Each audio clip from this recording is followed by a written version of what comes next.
Hi, and welcome to the Moran Company's webinar on setting up a transition committee for a new CEO. I am Mike English, Vice President of Search Strategies, joined by John Rosell, who is one of our senior search consultants. And John has written a blog on this topic, how to set up a transition committee to make sure that the new CEO is successful. I just had a couple of questions for John. John, first of all, what is a transition committee?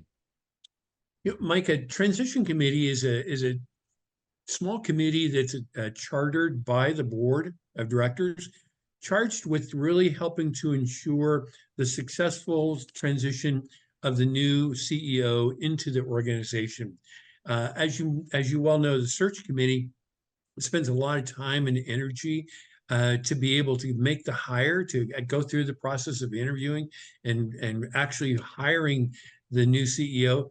And then once that work is done, they're ready to step away and get back to their full-time jobs or their other duties as a member of the board.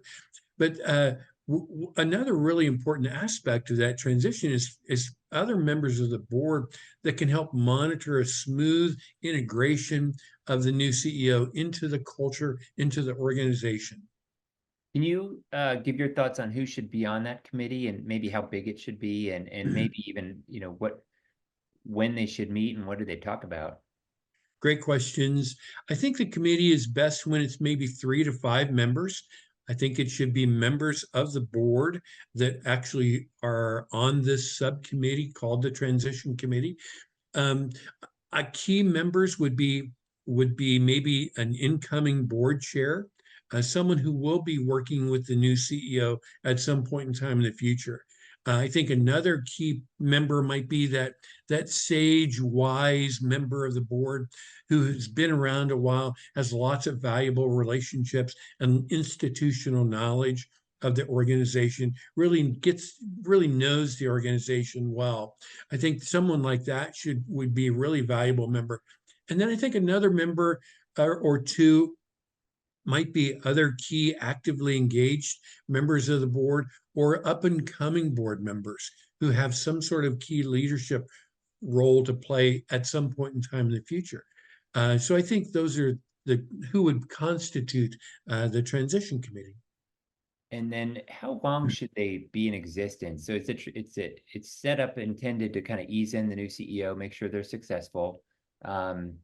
Should this be a 6-month or a year-long committee, or what are your thoughts on the Yeah, good question again. I think the committee should be up and running in place before the new CEO is hired so that they can lay out their purpose, form, and function, their scope of work.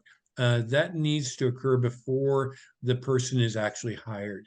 And then secondly, I think at least 6 months is a good length of time for the duration of the transition committee, helping make sure that the new CEO kind of weathers the influx of tons of information that they're going to get within the first 90 days in their role, and then be there as a support system, as a conduit for communication between members of the community and the new CEO, members of the board and the new CEO.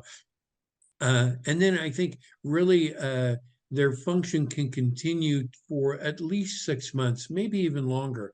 But I think a minimum of 6 months is ideal. Okay. Okay. Well, John, great insight. Thank you so much. And for everybody who watched this video, we do have a blog on this topic that John wrote that's available on the Moran Company website under our list of blogs. So if you didn't take notes during this webinar, you can get all of John's insights there. Thanks again and have a great day.